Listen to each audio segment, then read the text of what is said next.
Christmas Carol by Charles Dickens. Part 2. Marley's Ghost. The same face, the very same. Marley in his pigtail, usual waistcoat, tights, and boots, the tassels on the latter bristling like his pigtail and his coat skirts, and the hair upon his head. The chain he drew was clasped about his middle. It was long, and wound about him like a tail, and it was made for Scrooge observed it closely, of cash boxes, keys, padlocks, ledgers, and deeds, and heavy purses wrought in steel. His body was transparent, so that Scrooge, observing him and looking through his waistcoat, could see the 2 buttons on his coat behind. Scrooge had often heard it said that Marley had no bowels, but he never had believed it until now. Nor did he believe it even now.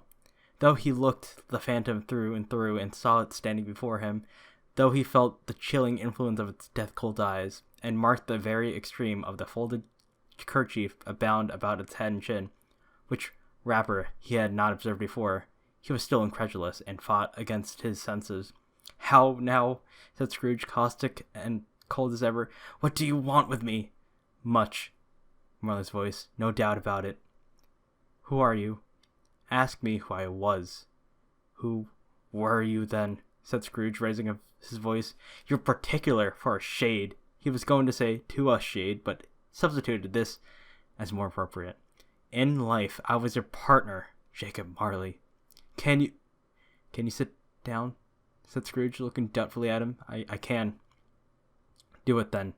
Scrooge asked the question because he didn't know whether a ghost so transparent might find himself in a condition to take a chair, and felt that in the event of its being impossible, it might involve the necessity of an embarrassing explanation.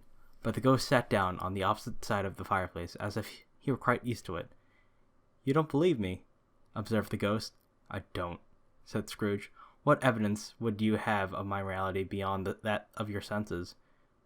"I don't know," said Scrooge. "Why do you doubt your senses?" "Because," said Scrooge, "a little thing affects them. A slight disorder of the stomach makes them cheats. You may be an undigested bit of beef, a blot of mustard, a crumb of cheese, a fragment of an underdone potato. There's more of gravy than of grave about you, whatever you are." Scrooge was not much in the habit of cracking jokes, nor did he feel, in his heart, by any means waggish then. The truth is that he tried to be smart, as a means of distancing his own attention, and keeping down his terror, for the spectre's voice disturbed the very marrow in his bones. To sit, staring at those fixed glazed eyes, in silence for a moment, would play, Scrooge felt, the very deuce with him. There was something very awful, too, in the spectre's being provided with an infernal atmosphere of its own. Scrooge could not feel it himself, but this was clearly the case, for though the ghost sat perfectly motionless, its hair and skirts and tassels were agitated as by the hot vapor of an oven. "You see this toothpick?" said Scrooge, returning quickly to the charge, for the reason just assigned, and wishing, though it were only for a second, to divert Vision's stony gaze from himself. "I do," replied the ghost. "You are not looking at it," said Scrooge. "But I see it," said the ghost, notwithstanding. "Well," returned Scrooge, "I have but to swallow this, and be for the rest of my days persecuted by a legion of goblins, all my own creation. Humbug, I tell you, humbug!" At this, the spirit raised a frightful cry, and shook its chain with such a dismal and appalling noise that Scrooge held on tight to his chair to save himself from falling in a swoon. But how much greater was his horror when the phantom, taking off the bandage round its head, as if it were too warm to wear indoors, its lower jaw dropped down upon its breast. Scrooge fell upon his knees and clasped his hands before his face. "Mercy," he said. "Dreadful apparition, why do you trouble me?" "Man of the worldly mind," replied the ghost, "do you believe in me or not?" "I do," said Scrooge. "I must, but why do spirits walk the earth? And why do they come to me?" "It is required of every man," said the ghost, "that the spirit within him should walk abroad among his fellow men, and travel far and wide, and if that spirit goes not forth in life, it is not condemned to do so after death. It is doomed to wander through the world, oh, woe is me, and witness what it cannot share, but might have shared on earth, and turned to happiness. Again the spectre raised a cry, and shook its chain, and wrung its shadowy hands. "You are fettered," said Scrooge, trembling. "Tell me why." I wear the chain I forged in life," replied the ghost. "I made it link by link, and yard by yard I girded it on my own free will, and of my own free will I wore it. Is its pattern strange to you?" Scrooge trembled more and more. "Or would you know," pursued the ghost, "the weight and length of the strong coil you bear yourself? It was full, as heavy, and as long as this, 7 Christmas Eves ago. You have labored on it since. It is a ponderous chain." Scrooge glanced about him on the floor, in the expectation of finding himself surrounded by some 50 or 60 fathoms of iron cable, but he could see nothing. "Jacob," he said imploringly, "old Jacob Marley, tell me more. Speak comfort to me, Jacob." "I have none to give," the ghost replied. "It comes from the other regions. Ebenezer Scrooge is conveyed by other ministers to other kinds of men. Nor can I tell you what I would. A very little more is all permitted to me. I cannot rest. I cannot stay. I cannot linger anywhere. My spirit never walked beyond our counting house. Mark me! In life, my spirit never roved beyond the narrow limits of our money changing hole, and weary journeys lie before me."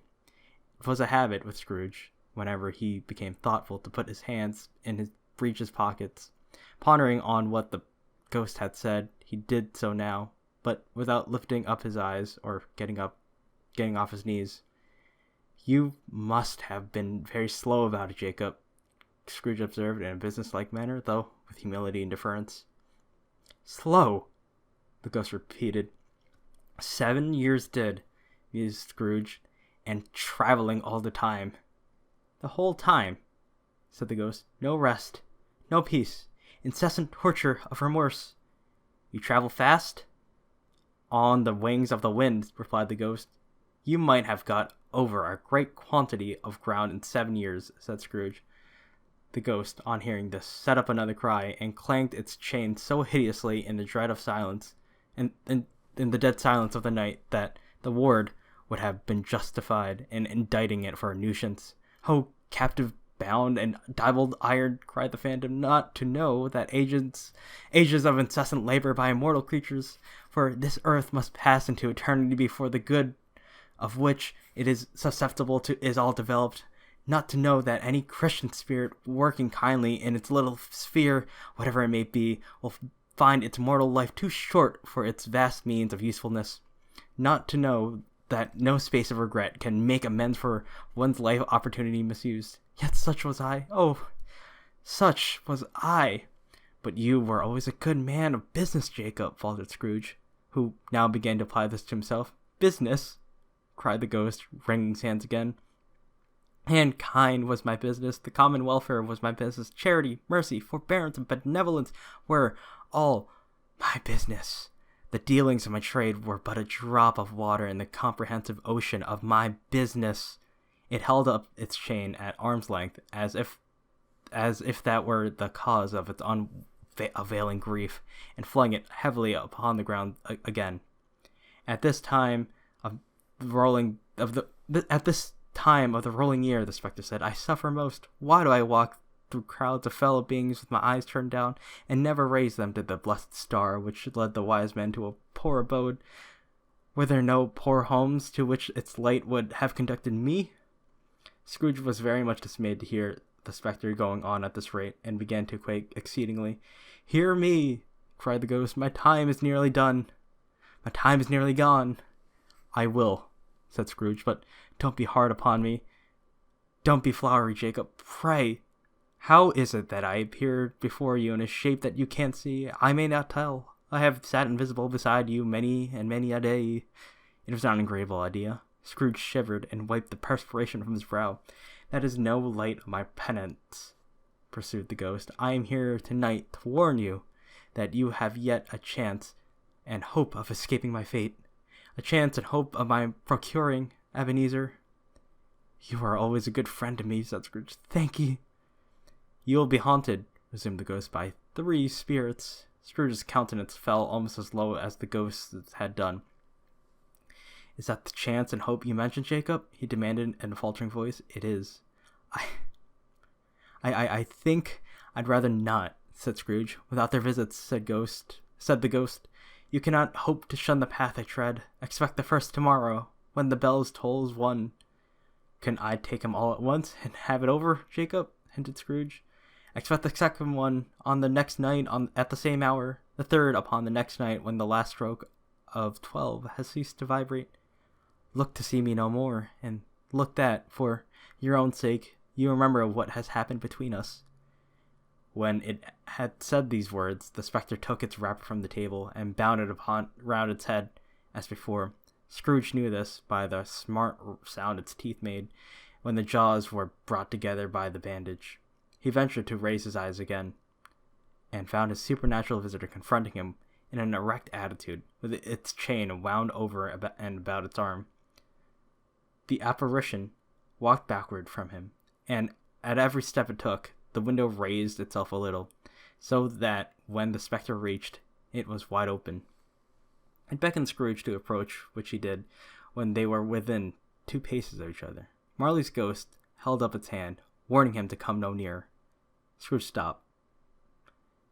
Not so much in obedience as in surprise and fear, for on the raising on the hand, he became sensible of confused noises in the air, incoherent sounds of lamentation and regret, wailing inexpressibly sorrowful and self-accusatory. The spectre, after listening for a moment, joined in the mournful dirge, and floated out upon the bleak, dark night. Scrooge followed to the window, desperate in his curiosity. He looked out. The air was filled with phantoms, wandering hither and thither in restless haste, and moaning as they went. Every one of them wore chains like Marley's ghosts. Some few, they might be, guilty governments, were linked together. None were free. Many had been personally known to Scrooge in their lives. He had been quite familiar with one old ghost in a white waistcoat, with a monstrous iron safe attached to its ankle, who cried piteously at being unable to assist a wretched woman with an infant, whom it saw below upon a doorstep. The misery with them all was, clearly, that they sought to interfere for good in human manners, and had lost the power forever. Whether these creatures faded into a mist, or a mist enshrouded them, he could not tell, but their spirits faded together, and the night became as it had been when he walked home. Scrooge closed the window, and examined the door by which the ghost had entered. It was double locked, as he had locked it with his own hands, and the bolts were undisturbed. He tried to say humbug, but stopped at the first syllable, and being, from the emotion he had undergone, or the fatigues of the day, or his glimpse of the invisible world, or the dull conversation of the ghost, or the lateness of the hour, much in need of repose, went straight to bed, without undressing, and fell asleep upon the instant. End of Part 2.